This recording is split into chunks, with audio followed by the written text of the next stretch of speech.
help men in actually first confronting the issue that's at hand, right? You know, getting down to what's really going on with them. They may say it's high blood pressure or high cholesterol, or that they're having trouble falling asleep, but it's because there's some other block that's going on inside them. There's some other emotional or mental issue going on.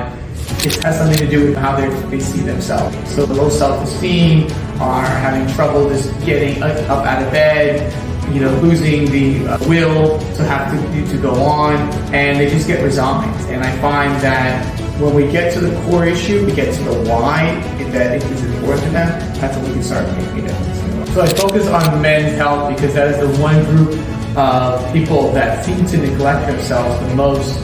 They don't pay attention to their health and wellness, as opposed to I see with women as well as with kids and so on. Men just seem to put this on the back burner, and that's something that they actually have to take seriously because their health gets affected way more than I see in other demographics.